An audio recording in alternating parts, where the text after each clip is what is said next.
Noob D&D Dad here, and I'm going to talk about the 11th session of my son and my friend's game and how I got them through it as a new DM. So we are doing Dragon of Icespire Peak. This is their 6th session in Axeholm because I sent them there before they were ready for it. So they took a lot of long rests and lost a lot of blood. Here we go. Alright, so they take a long rest over here in A23 because it has a working fireplace and because there's actually functioning cots in there and because it has a one entrance and it seemed like a good place where they could be safe because they've already cleared out all of this. So after their long rest, they go back over to the hallway where they fought, almost died, and killed the Banshee. You should watch that video if you haven't seen it. And they start clearing room to room down the hallway. So here's the hallway. So they go into room A26 first, which is the ghoul bath. So the ghoul bath is supposed to have like this big, like giant tub in the middle of the room, and it works. Like you can actually turn it on and it has hot water. So they kick open the door, and there's four ghouls in there, just like around this tub with all these like gnawed bones in the tub, and the battle's on.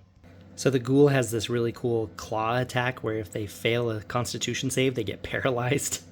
The player gets paralyzed if they get scratched and they can't handle the Constitution. So my son and my friend always arrange themselves and the NPCs in like battle formation before they kick open the doors.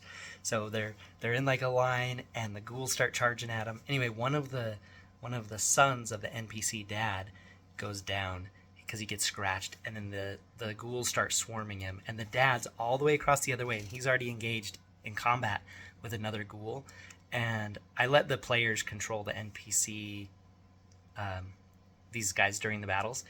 And so they decide that the dad is like, get off of my son, because he's already like, he's like at 0 hit points, right?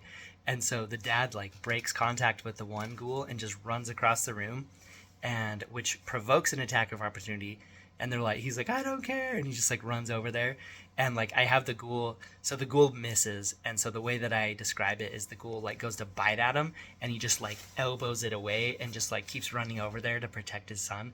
And if he wouldn't have done that, since he was paralyzed, there's like all these, like they get critical and they get advantage. Like he would have been killed, like no doubt about it. So it's kind of a cool dramatic moment where he ran over there to save his son. So I like to take little notes and like draw. So like here's the room and here's where the ghouls started out, and then here's where the team started, and then the tub, I decided that it would have turtle legs. Just for like aesthetics, like what would dwarves maybe have? I was like, let's do some big old like turtle legs, not like lion legs. It's like let's do the tub up on some turtle legs.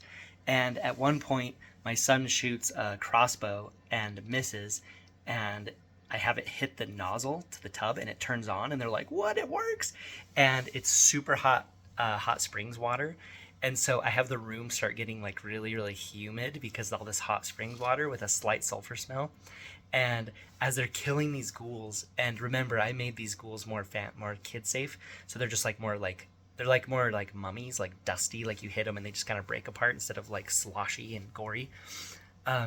So as they're killing these ghouls and they're turning into dust, the dust is starting to get like sticky.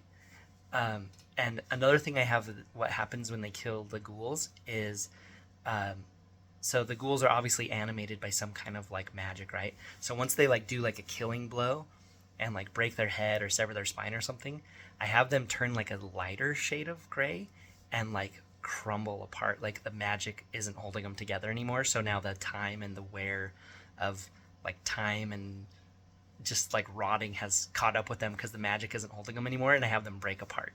And then sometimes, and the party loves this, when they fall down, I have it go ding, ding, ding. And that's when my son is like, there's treasure, we gotta go find it. And it's like, no, you're in the middle of a battle. You can't go looking for treasure right now. But in their head, there's like, somewhere in the midst of all these ghoul pieces and all this blood, there's a treasure that they've got to find. So I'm loving using the random treasure tables in the DM guide.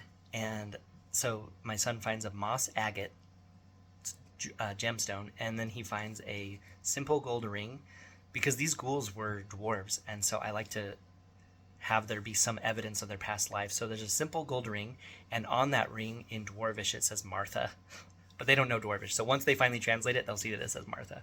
Alright, so next I did something really disgusting that gave me the heebie-jeebies, but the reason I didn't gag and throw up is because I feel like I'm inflicting it on someone else, which brings me a little bit of joy. So you know that I like to have fun in these bathrooms in this castle. So at the end of the hall is another set of bathrooms, and so they go over there, and one thing the party likes to do when they're going to go through a door is they like to listen to the door, right? And so they go up to the door and they listen, or they put their ear on it, and it's like all warm. The door is warm, and the door's even like the wood's like a little bit soft and maybe a little bit moist, and they just get so creeped out. And there's been times where they go check a door and then they decided like what they're feeling or hearing is too scary, and so they actually go a different route and go do something else and then come back. But on this one they decided to check it out, and as they push open the door, I have it like make like these snapping noises, like because it's breaking a bunch of spider webs. And I have the entire bathroom just full of spider eggs, like egg sacs all over the ceiling, all over the floor, and it's like humid in there. And like I'm trying not to dry heave while describing this, and my wife's like sitting on the couch reading it, and she's just like looking at me. She's like, "What is wrong with you?" She's like, "Are you like drunk with power?" And I just like hold up this book and just point at the master part, and I'm just like, so she's like, "What is wrong with you? That's so gross." And like my friend and my son are just like so grossed out, and they're like, "We gotta burn it." And they're sitting there trying to decide what to do. And then I have the egg sacs start like twitching and like ripping open, and like tiny black super shiny legs start to come out of the crack.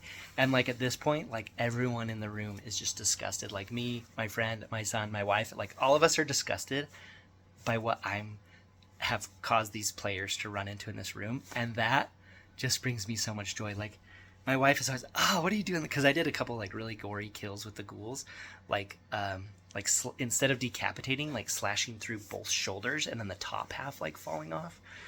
And then like my son shot one right in the face, and it like imploded the front of its face, and then the whole back of its head like blew off. But it's like dusty, right? My wife's like, "What are you doing?" And my son's like, he's like, "I'm gonna dream about this tonight." And I'm like, "Shh," because she could hear him say that, and I'm like, don't tell her that.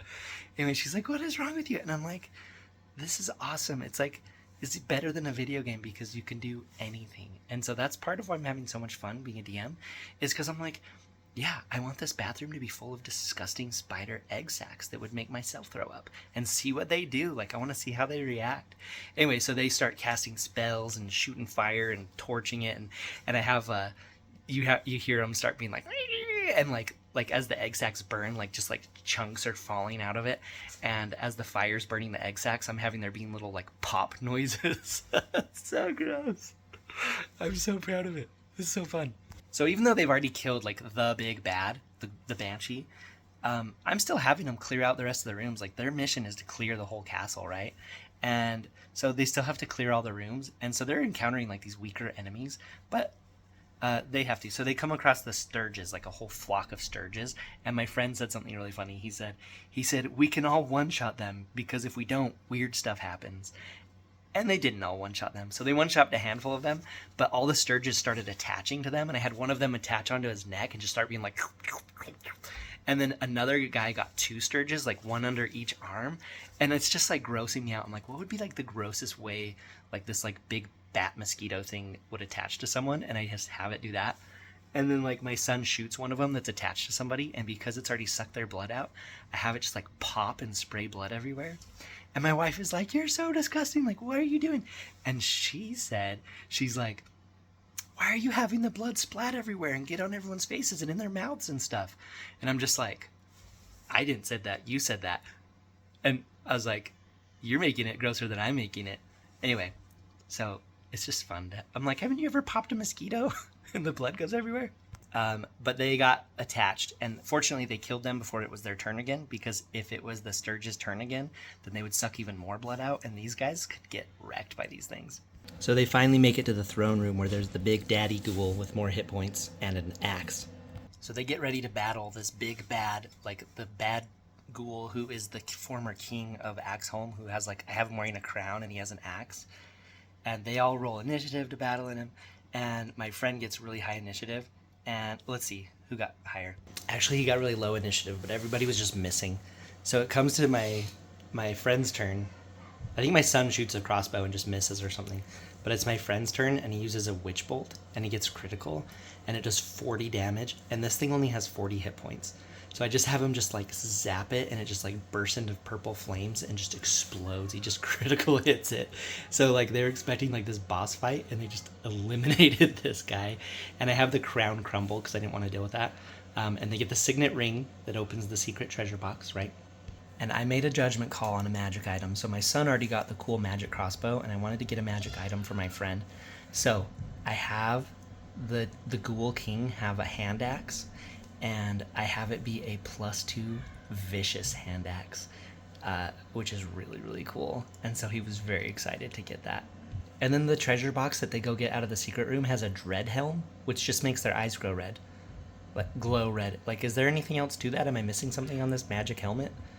I mean, and that's cool. My son's character already has red eyes, so there's no point there. But anyway, they one-shotted this ghoul with a witch bolt. It was so cool.